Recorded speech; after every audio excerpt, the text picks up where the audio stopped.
Levi Weschedel. You got it. Nice. Governor run someday. Yeah. I'm envious. Levi. I'm stuck with Jim Nelson. That's pretty generic. And growing up in Bloomington, Minnesota, I counted once, and when we still had phone books, there was 13 pages of me in the phone book. Of Jim Nelson? Yeah. Well, there's a second side of that coin that you should like, and that is when it's trying to find Jim Nelson. Hey, if I want to disappear, very easy to get rid of Jim Nelson. Yeah. Right.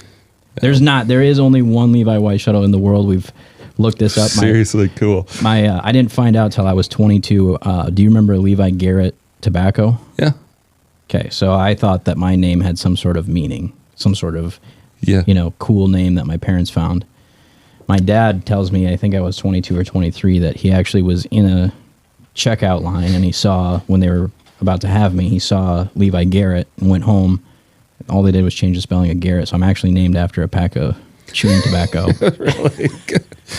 I had no idea until I was, like I said, early 20s, and I'm like, everything I thought of in life is no longer true. I'm not that special. That's still a good story. I don't know.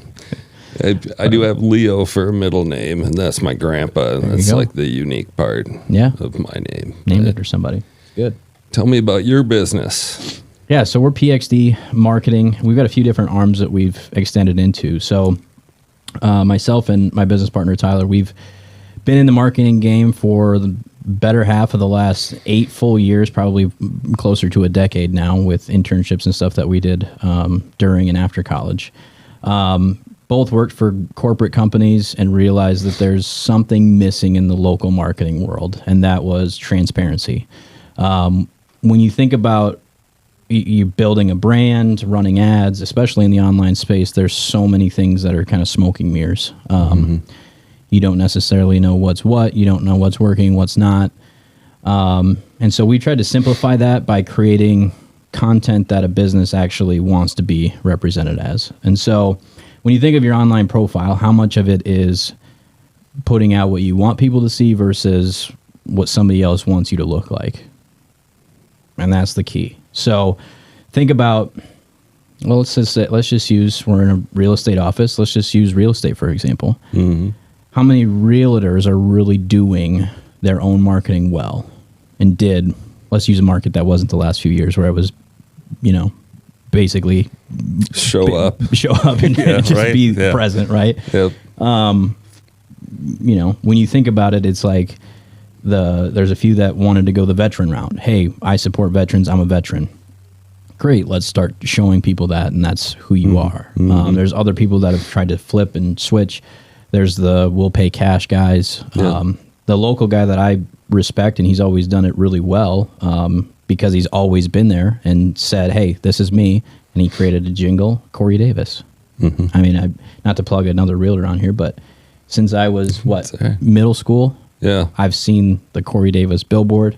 I've heard the jingle of the radio ads with his cell phone number, and it's always the same real estate. And so what I respect about it in marketing is it's basic, but at the same time, it's something that everybody cuts through the noise of trying to be something you're not. And so, from a local and regional business standpoint, we've worked with, big brands that we don't do any advertising locally. We just target, Southeast United States to local entertainment places where you're trying to drive foot traffic in. And so the messaging is completely different between the two. And I'll finish with this. The AI world has changed a lot recently. Yeah. So there's a lot of tools that can help you save time, but there are also a lot of tools that can take work away from and thought away from people actually having to put in the effort, which is frustrating because brands aren't able to stand out that way. Yeah. Yeah. So that's what we do. We work in all sectors, really. The big piece of it is marketing with full transparency. We call it marketing you actually want, not marketing you just get sold on. Yeah. So, yeah. Yeah. That's our life.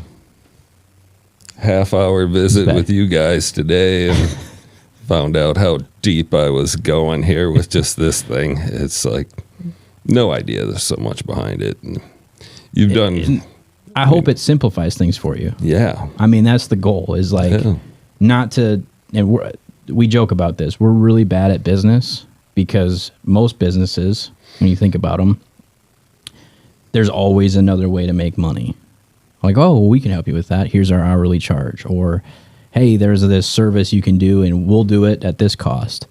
Or you go to just get food. Hey, you want an appetizer? There's the entree, then there's the dessert, there's the drink. Sure. There's so many different ways to make money. What we didn't realize was that you probably need to do that in a business to earn and keep growing. But we think that if you just show people that there's an easier way, some people are going to be like, that's worth it to me. You guys do it. You guys know how to do it. Make it happen. And then other people that are like, hey, I've got the time and I've got the ability. I want to learn how to do this so I can do it efficiently. We'll do it both ways. And hopefully in the end, you win.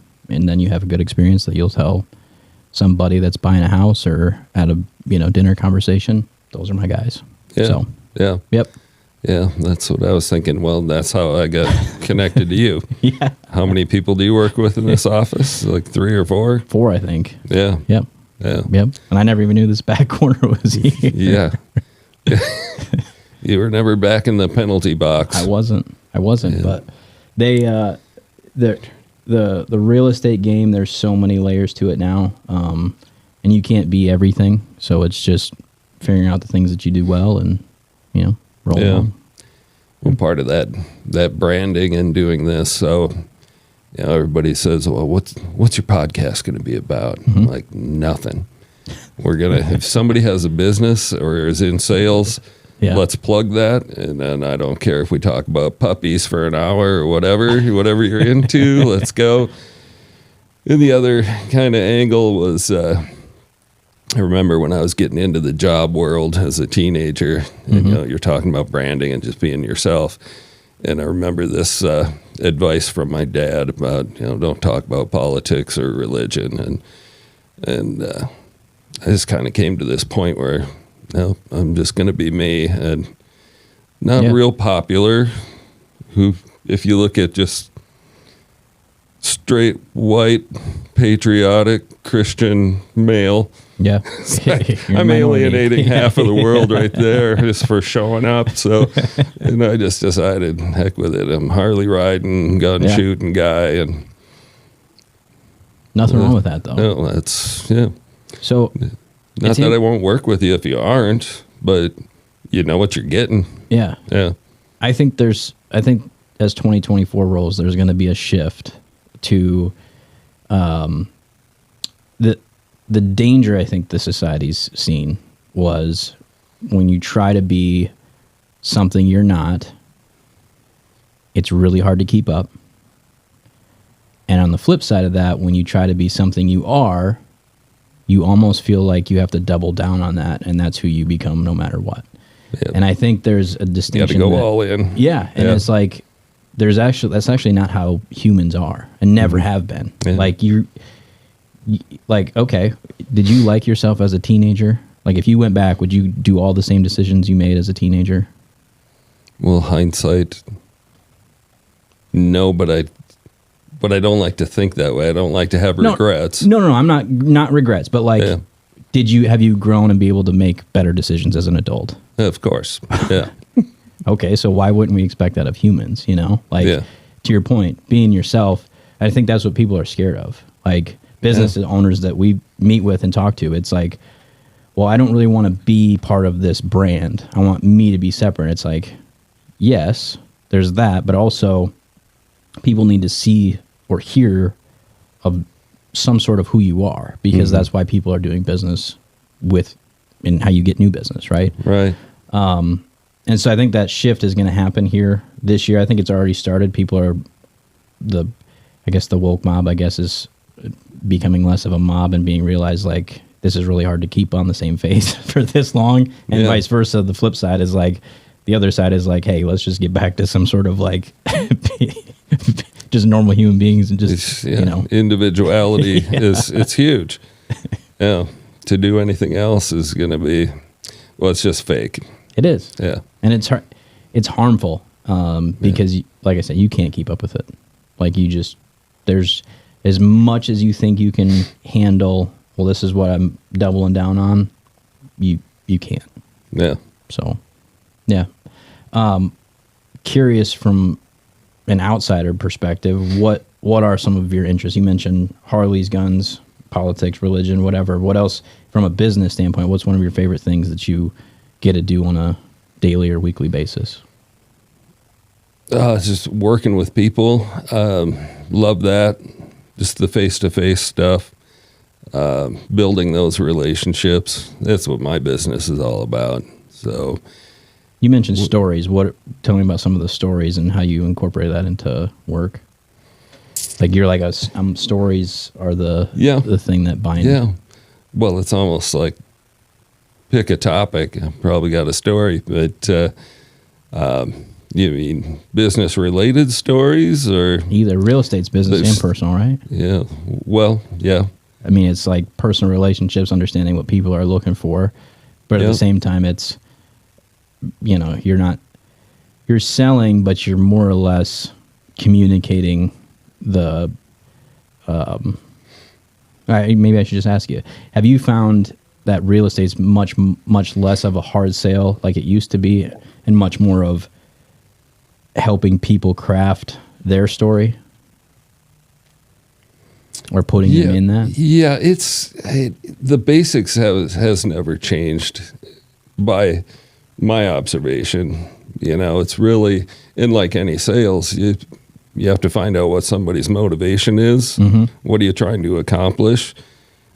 Now it comes over into my world. I know how to navigate to get you to that accomplishment.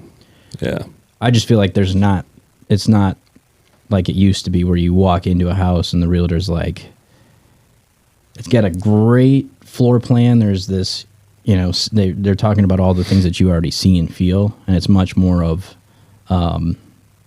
you mentioned that one of the things that was important was a place for your kids. This is what I see when I walk in here from an out, mm-hmm. versus, because my wife and I have looked at houses where you walk in and it's like, hey, immediately it's like somebody smoked in the house. Mm-hmm. We're like, hey, we got little kids and you can't get this out of the carpet.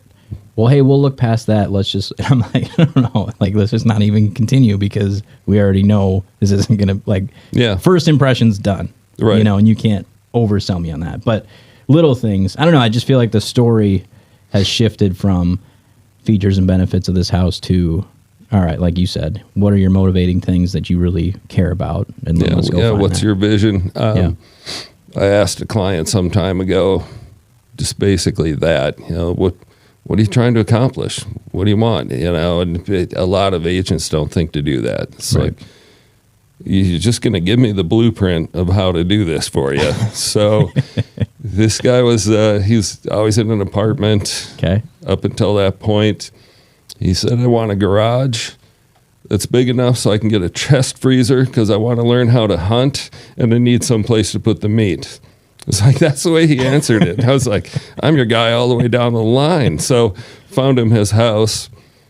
Prior to closing, I went over and I wrapped up a chest freezer and big bow on it. So when they went to their new house and hit that opener, there was his chest freezer.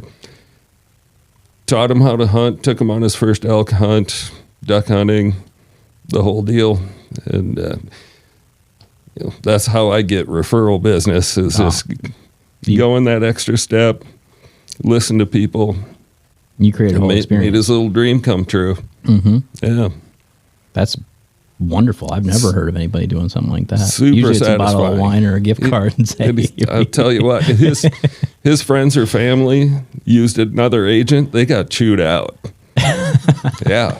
I mean, they're lifers when, create those friendships. That's the goal, I think, of every business, though, right? And in our world of marketing, that I would say, from our perspective, it's really difficult because there's a creative element that people get bored in your own business. It's like, I'm trying to do something different. Let's think of something new. So boredom ad nauseum, I guess, is the correct term in marketing. But and then the other piece of it is we always think there's some other cutting edge thing that can help us. Mm-hmm. And cutting corners is really what it is. At the end, we're trying to even be lazier and have more success. Yeah. And I think, it's interesting, this AI thing that we've had many clients ask about is what are you going to use it for? And AI is essentially just a predictability thing, right? Yeah. It's just giving you scenarios. This is the most likely outcome. I think it's neat. Like, you watch a football game, they've got, they got the little ring around the guy that's probably going to blitz based off of their tendencies and based off of the guy's. I mean, it's really neat, but at the same time, the guy still has to make a play.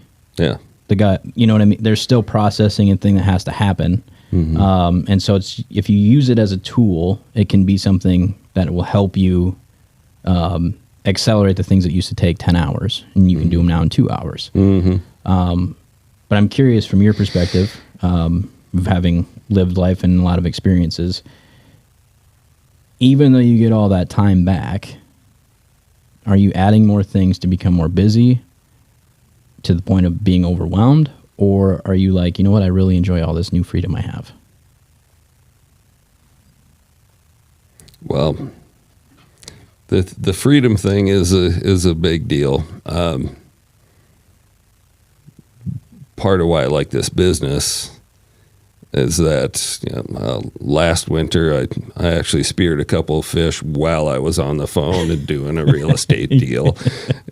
So there's that. Getting into it in the beginning. I remember with the wife at the time, she thought, real estate, really? And how's this going to go? And I said, you watch. I'm going to be on an elk hunt, and I'm going to close a deal up. And I did. And I called her from the woods, and I was whispering because I was like, told you.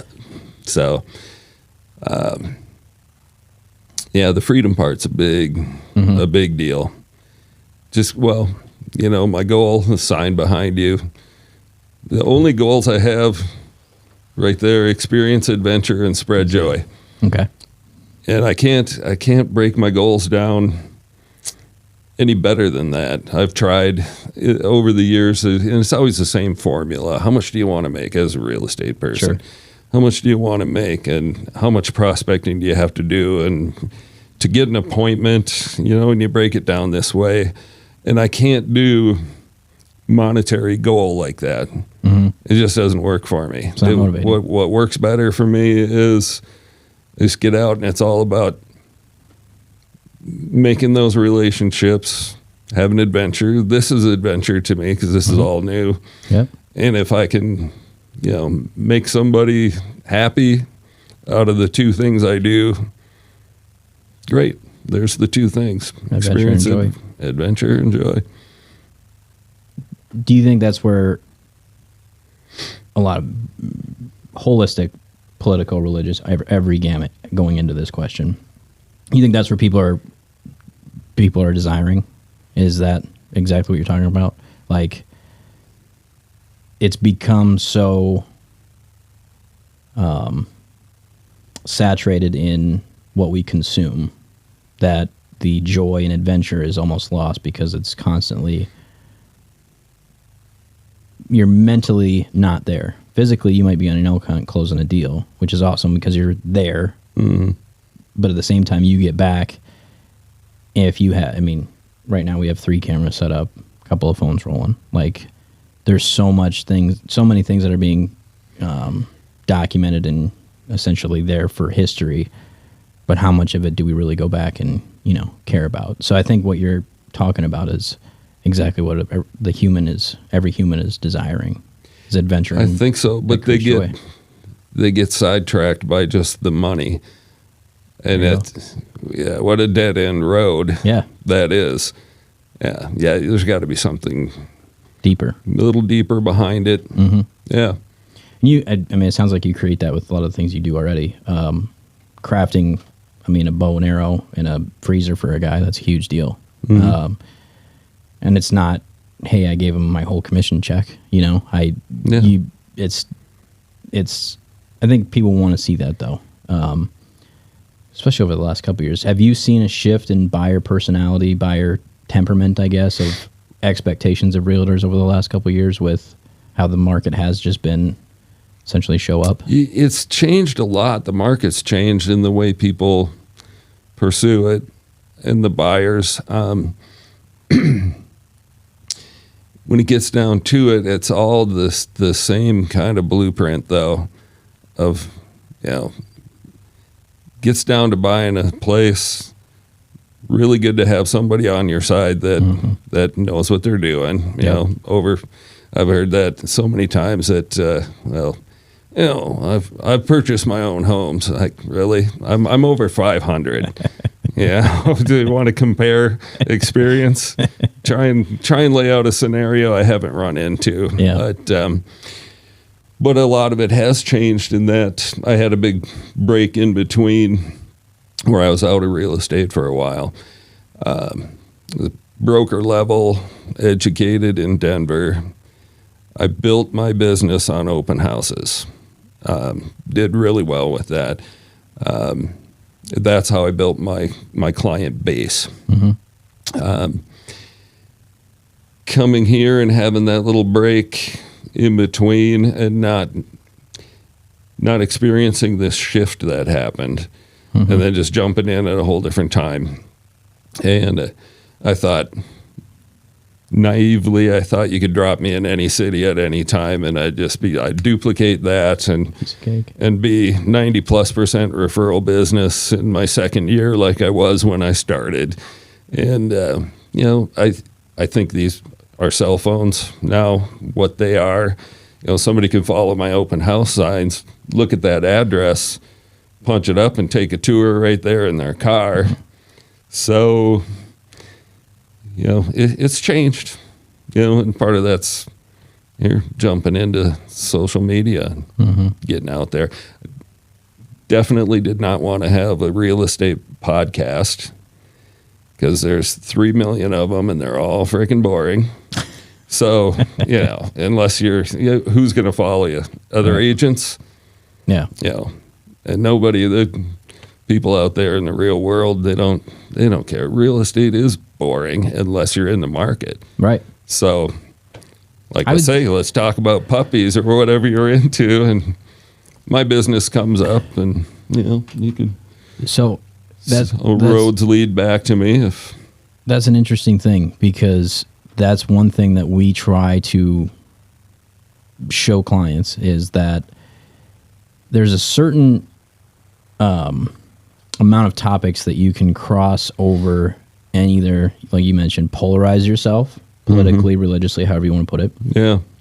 Or things that bring people together, or if you have an interest in. So, and I think this is, we've talked about anybody that gets into podcasting, we'll talk about you can use Joe Rogan, you can use Cameron Haynes, you can use whoever that has a pretty big following, right? Mm-hmm.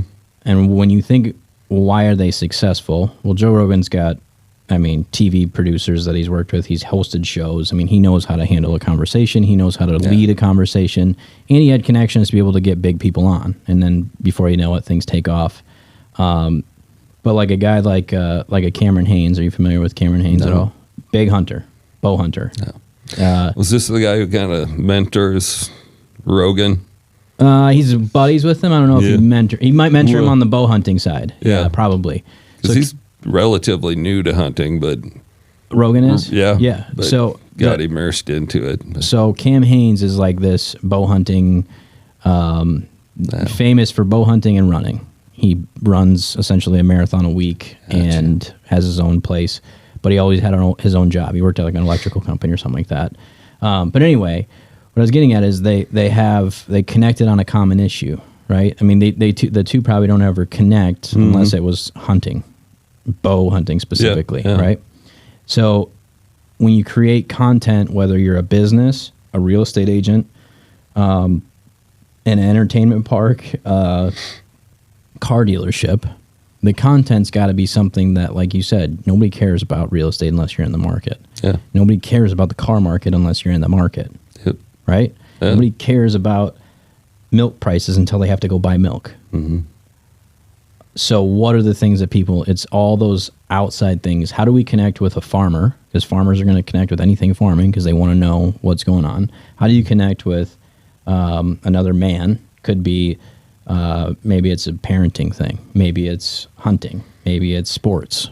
Right? These are things that are common interests that across all platforms, business, humans, people have an interest in. And so not do you put that into your content of being like, hey, come do this or come to our place because we're showing the football game. It's those, I'd call them emotional triggers, factors that people are interested in. So Cam Hanes can connect with a guy like me, a guy like you, a guy like a friend of mine that lives in the suburbs, because there's, at the core, he's speaking to who I see myself as, right? I don't kill animals, not because I don't want to. I just have never hunted. Yeah. I love shooting bows. Cool, yeah. I run, so I connect with Cam Hanes on a different level. So what I'm getting at is when you create things like that, like you're doing here, you can reach more people emotionally and connect with them on a much different trust level than you would by, hey, I'm the expert at real estate because I've sold 500 houses, and oh, by the way, I did it in Colorado, and oh, by the way, I did it in South Dakota. Like you said, nobody cares. Yeah. They care about, well, what's in it for me? Yeah. I actually heard this one quote for this year is, stop thinking people give a shit about you. And I don't think we can swear on this. Can we swear on this, Brian? Yeah. Oh, yeah. So stop thinking people give a shit about you. And it's like, that's so true, because when I think about myself, guilty or not, it's like the things I'm worried about are me, my wife, my kids, my life. Like, that's what I'm worried about. And the only time I think about the other person is when it's affecting me. Yeah. And so creating content like this, I think, is great, especially from a real estate perspective, because you can cross so many different life experiences and stories. You mentioned puppies. Do you have dogs? Do you like dogs? I'm in between dogs. I know the next one. Yeah, I'm just waiting. I'm really responsible that way. Okay. I've raised 2 dogs. What kind? In my adult life, and both impeccably trained, and I gave them a lot of time, trained them really well. My first one was a Rottweiler. Okay. And then I had a yellow lab. Which one did you like either one better? No, they both had their thing. It's yeah, they're now bonded equally with both. Yellow lab, could come hunting with me, which was a ball. The training, it turned out I'm a good trainer. It's just kind of a thing that came naturally to me. And like my lab was, he was way past the timeline for labs to learn things. So multiple blind retrieves by 3 or 4 months old and that kind of stuff. Yeah. And one thing I had fun with was hand signals. So most of his commands had hand signals as well, which was really cool. So how'd you learn to do all that? Just as you're teaching them something, teach them the hand signal simultaneously. So, sit. My lab was not lay down, it was chill out. But I could do that remotely. And one time my dog, my Rottweiler, he was on the other side of the coast highway with my buddy walking down a sidewalk. 4 lanes of traffic just whizzing by, and he sees Dad, and he's going to come out between the 2 cars, and I stopped him, and that's all you had to do. If I did that, he just hit his brakes, and the car went whizzing past his face. So in the lab, I could take him out maybe to the river, do my duck decoy spread, and I could send him across the river and then send him up the bank and move him over and have him sit and then have him lay down or chill out. And then I could make him crawl to the edge. So he'd crawl right to the edge of the bank and stay. And both of my dogs, if I told them to stay, I think I could leave and they'd probably starve to death before they leave that spot. But then, I could have him up on the far bank and he could watch my whole hunt and mark birds. And it's real satisfying. I was going to say, all of your hand signals there, I was ready to do all those things too. So I guess Pavlov was probably pretty right with his assumptions. Do you have any idea? You said what kind of dog you're getting next? Yeah. What kind of dog? Border Collie. Border Collie. Okay. That's the smartest, in my opinion. I just want to see what I could do with a border collie. Super loyal, super smart. Pretty sure if I had a border collie, I could teach it to do my taxes. And do you think your dog takes on the personality of where you're at in life? Like with those other two, did the Rottweiler represent kind of where you were mentally, emotionally? Well, as far they as pick dog? up on your vibe. Yeah. I noticed he didn't trust people that I didn't trust. It's like he was a really good judge of personality and who was in charge and protective, but that's the nature of that dog. Yeah. That's cool. I had him protect me from other dogs. I was getting ganged up on by 2 Shar-Peis once. Really? Yeah, I was in California. I was working out at this gym up in the mountains. I'd gone across the parking lot, go get a Gatorade or something. Coming back in this open parking lot, and I had 2 Shar-Peis coming in on me, and they were really aggressive. Just out. Okay, so hold up. California, just rabid Shar-Peis just chilling. And there was no how owner. they got loose or whatever, but yeah, That's it was wild. just. That's the last dog I'd ever think was just chilling out, hanging out. Yeah, well, they're an aggressive breed. Yeah, they were bred for fighting, and I'd open parking lot. I'm not gonna outrun 2 dogs, so I turn square off with them. They'd back off a little bit, and I'm like, okay, which one's getting the boot first, and then I'd get them to back off, and I'd get closer to my truck, and they would close in on me, and I'd turn to square off again and get them to back off, but it was really clear they weren't going to let me get to my truck, and so I was probably 6 feet off of my back bumper, and it dawned on me that Tank, my Rottweiler, Great name, was behind me with his chest pressed against that tailgate, and he's just quivering. They didn't see him, so he's right there. They're right here. I'm not going to make it to my truck. It's going to be a scrap, and it's like, Tank's right behind me. And I just said, Tank, and he goes, hoof! And he does this big bark. And they look up, and well, now it's 2 against 2. Yeah. And if I would have told him to get out, he would have hit that first one in the air. But they had enough. They weren't interested in a 2-on-2 scrap. So what Jim's saying is he's got that dog in him. He's got that right. dog. So yeah, our personalities meshed in that way. And with the lab, which was Chester. Went from Tank to Chester. Nelson's Winchester Magnum, Chester for short. Nice. But yeah, he had the hunting instinct, which I obviously have too. Yeah, So, love it. We're a Rhodesian Ridgeback crew, and sadly, Friday I've got to put down our oldest. She's had three litters, and they found a few weeks ago. They found she was losing weight like mad, and she was.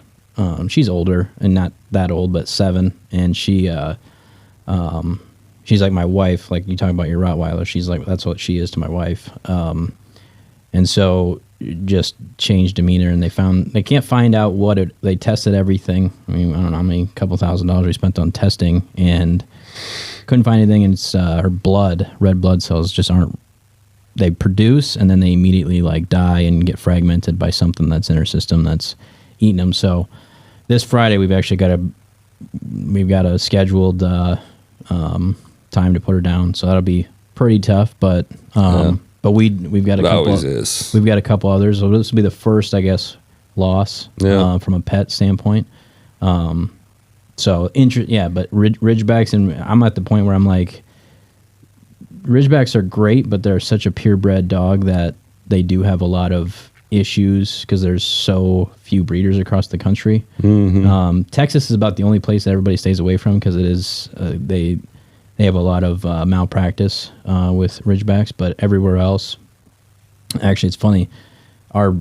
We call her Grandma June, but she was just outside of Harrisburg when we had our first born son coming, and we were like, all right, we're gonna get a big dog. And I'd always had my eye on this warrior dog, is what I called it, and we looking up breeders and trying to find it. Lo and behold, this lady lives 2 miles from our house in Harrisburg.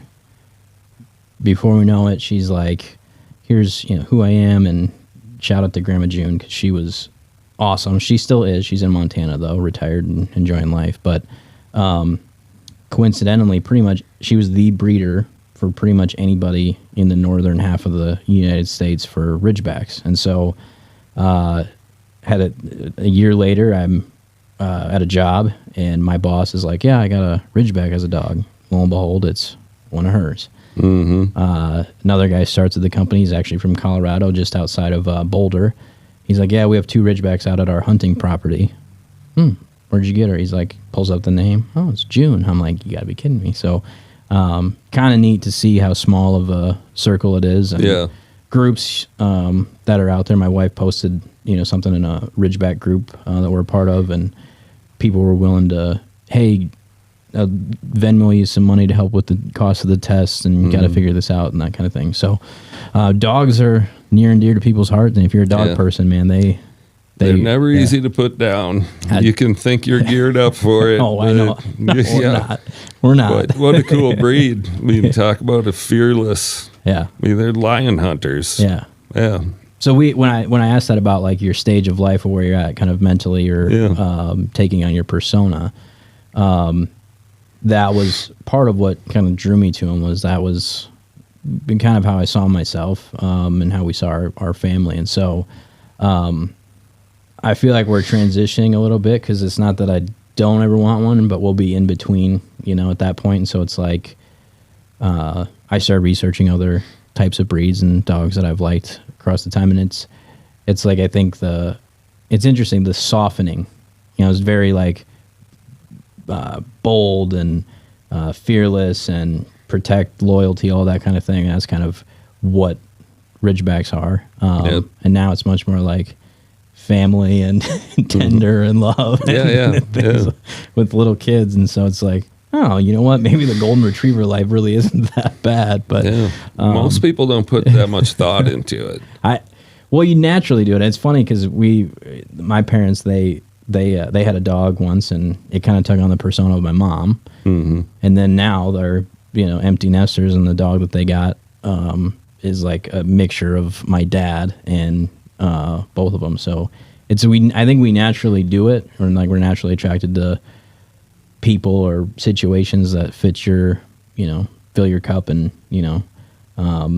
fit your personality. So dogs are a great thing, though. Great thing. We had a acreage, and we had horses too. Really enjoyed that. I can't wait to get a horse again someday. The kids are just too little right now, but horses are the same type of thing. They're totally are. Yeah. I had my horse phase that I'd love to get back to. That's why I wear these boots. It's how I came up with these. Really tough leather, rubber sole, but no tread. Okay. So I could get out of a stirrup if I needed to, And then I still wear them to this day. And it turns out I was a good horse trainer too. Well, with all your hand signals and stuff, that's what I kind of thought about. What amazed me, maybe you experienced this, was a horse kind of, I understand why they use them for therapy so much. Yeah. Because there is a different untold spirit that you don't necessarily, you get the attitude a little bit if there is that, but at the same time there's like the trust that really needs to be built, and it's like an unspoken thing that you definitely develop. Yeah, it's huge. Yeah. Yeah, they pick up on your vibe. Like, you might not even know you have. That's actually turns out to be part of training. So I got the basics for training from a buddy of mine who was just uncanny good with horses, and he had actually worked with Buck Brannaman, who the Horse Whisperer is based on, and taught me some of that. Just your posture and your vibe when you get into a round pen to train, and it's like he was probably 120 pounds or something. He's a little guy. Just commands. Horses just knew he was in charge when he walked in. And I had one that was kind of a willful problem child. Quarter horse, super athletic, super powerful horse, but I thought I just made a bad purchase, and he gets in that round pen, and I tell you what, that horse stood up, and if it could have saluted, it would have. Just knew he was in charge, and he worked with him for 6-7 minutes or something, and he looks at me and he goes, "He's smart." I'm like, really? Okay, so who's the dummy here? Yeah, Kind of did the math on that. They humble you. And I learned, but he goes, "Watch this," and he's facing the horse, and they're face to face, and he's like 6 feet away, and he just leans over and points to its back foot, and it moved its back foot over. Like, oh my God, you're a wizard. Yeah. But that walking in, and you learn that they size up your posture and your vibe. So if you want attention, throw your shoulders back. Stand up straight, and you watch them, and all of a sudden they do it too. It's fun. Yeah. It's fun. I never realized it until being out there and having like a bad day, or going to do chores and you're frustrated. Yeah. And I'm like, what the hell's these horses' problem? Oh, Yeah. it was me, The guy, there was I forget what the book is called. His name's Grant Collier, I think. He's out of Montana. Similar guy that a lot of places go to. They do like, I think it's How to Think Like a Horse or something like that, or Think Like a Horse. And it was tying into business. They do a lot of business seminars where they'll do just that. They'll take wild horses, and they teach them, hey, this horse has not been whatever. And they have these people come in and they do trust building exercises. And he'll get in the pen, and this thing will just be going crazy. And after 10 minutes, same type of thing. And then he'll invite somebody from the crowd and be like, you can do this too. And he'll show them exactly. Usually it comes down to, if you believe it and you understand it internally, they'll see it, and then they'll respect it. So interesting and wild. But horses are something that we really enjoy. So good. Hopefully you can get back into that. Yeah, I hope so too. That was a good line from the movie The Horse Whisperer. What's that? That I hear you help people with horse problems, and he said, "No, I help horses with people problems." That quarter horse said, "That's good." One of the previous owners must have, a lot of cowboys. They're intimidated, I think, so they try and teach by fear and intimidation back, and that just backfires bad. And I think this horse had been intimidated with a hat, and I could wear my hat with him in a round pen or a arena or whatever, but if I took it off, he'd freaking bolt. And it was sometimes, if I could even put my head down, take the hat off, leave the hat there, so I'm not waving it or anything, and he'd just look at it and you could just see him tense up and just go, his hat's off, and it didn't bolt. And then one day I just got him in a round pen, and I said, we're going to get over this problem. And I just started working with him. About 20 minutes later, he's got my hat on his nose, and it's on his ear, and he's playing with it, and we got past it. Satisfying training. I never got to that point. We only had ours for a couple years. But the writing was on the wall, how we got our first couple horses. The first one was, she was given to us by a family friend that was like, hey, I know you want to get a horse. This is a great one to train on with. She's not going to be able to be ridden a long ways, getting pretty lame as she gets older, but you can do all the chores, you can do all the maintenance, you can learn pretty quickly without having the frustrations. We did that for 6 months, and I'm like, heck yeah, let's go get these other ones. So there was this, on some horse group I found, this guy had one for sale out, or two for sale out in the Black Hills. And it was actually about a year and first week of December, so just over a year ago. I made an offer. I said, I want the white mare. And he's like, what if I give you both at the same price? And I'm thinking, naive. Well, heck yeah, we'll take another horse.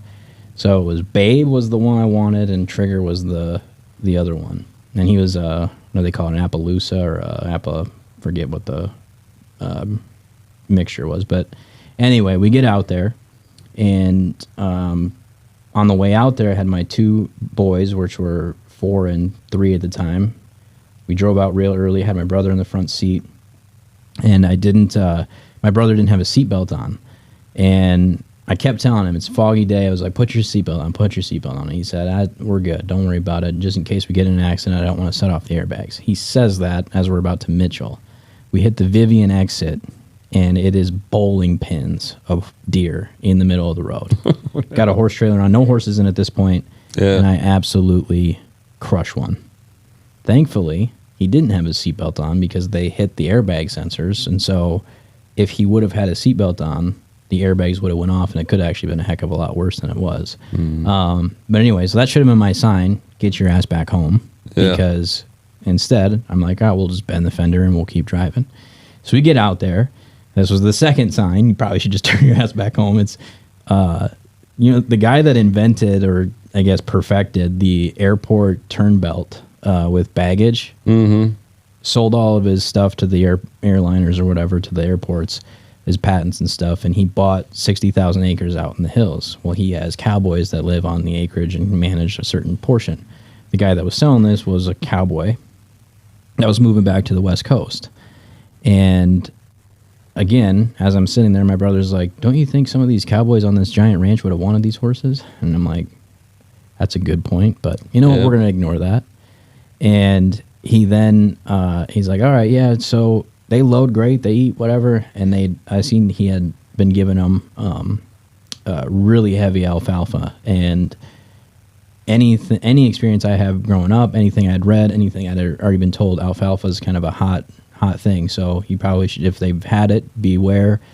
Unless they're like the guys that you're ripping around in arenas and the nice ones. So anyway, we load up the nets and we get the one horse in, and Trigger loaded just fine. And Trigger looked like the one that was going to be no problems. Bigger horse, but had no problems. He loads in just fine. Well, Babe, the one I wanted, we got the rope going through, and it's a tight 2-horse trailer.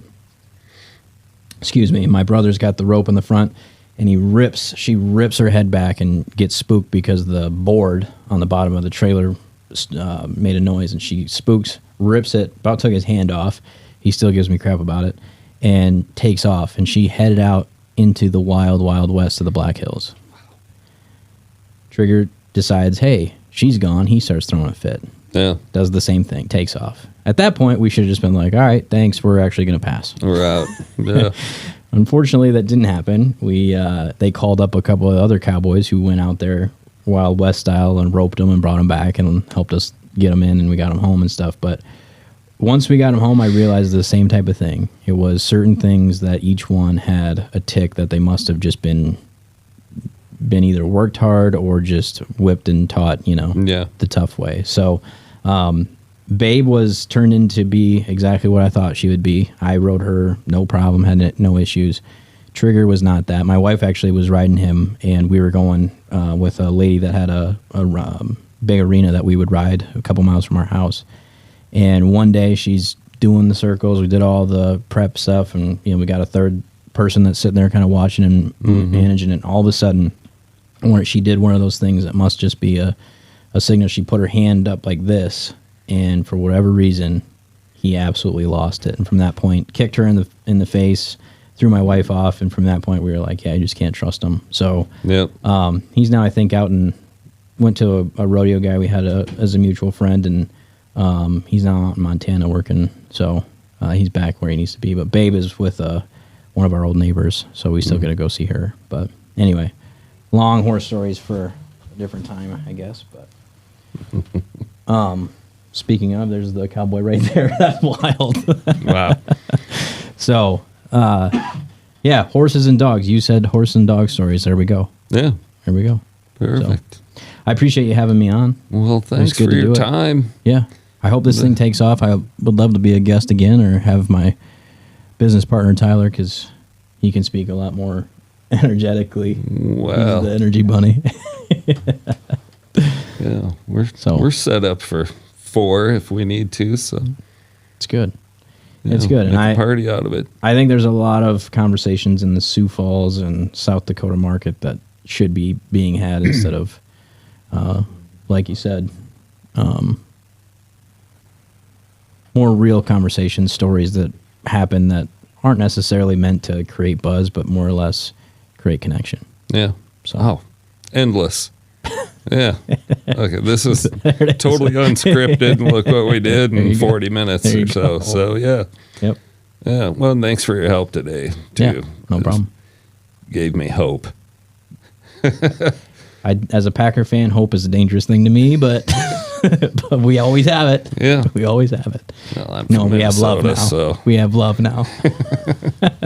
Well, thanks. Yeah. The day hope turned to love. That's a beautiful thing.